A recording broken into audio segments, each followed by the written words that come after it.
Nagsapa rin ang mga pasahero sa Ninoy Aquino International Airport Terminal 3 na magsisiuwian sa kanilang probinsya.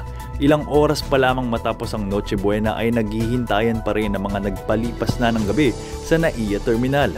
Sa report ni RH27 Noche Cacas, pinununa ng mga pasaherong pauwi ng Bohol, Davao, Cebu at iba pang lalawigan ang lugar dahil sa magulong pamamalakad.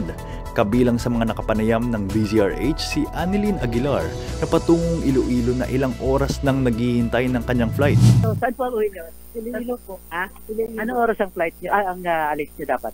5:30? Ha? 5:30 po. 5:30 pero wala pa rin kayong nung boarding gate, no? Hindi pa rin.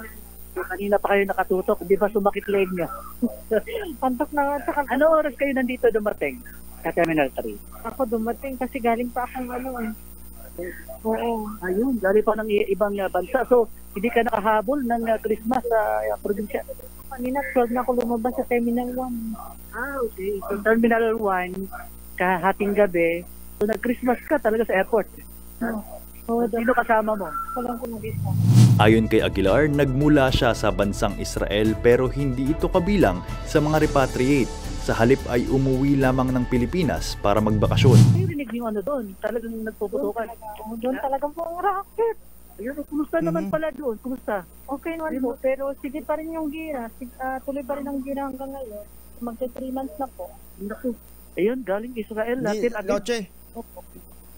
Oh, hindi sila si ate hindi siya bahagi ng repatriates mga Pinoy kundi nagkusa siyang umuwi. Hindi siya repatriate. Hindi siya repatriate. Talagang finish contract ka na doon. Hindi rin. Bakasyon. Babalik ka pa. Aba, ang tapang nito Oo, bakasyon lang. Tabi tayo. Ang tapang na idniyan Oo. kasi yung napauwi tapos yung ito naman gusto pang bumalik kasi nagbakasyon na pala ito. Kwento ng mga pasahero, hindi nila maunawaan kung may delay ba sa flight dahil isang oras bago ang schedule ng kanilang paglipad ay hindi pa inaanunsyo ng airport management kung saang boarding gate sila magtutungo. Ito si Ivan Asiado, tuloy-tuloy sa pagbabalita, tuloy-tuloy sa serbisyo. Sama-sama tayo Pilipino.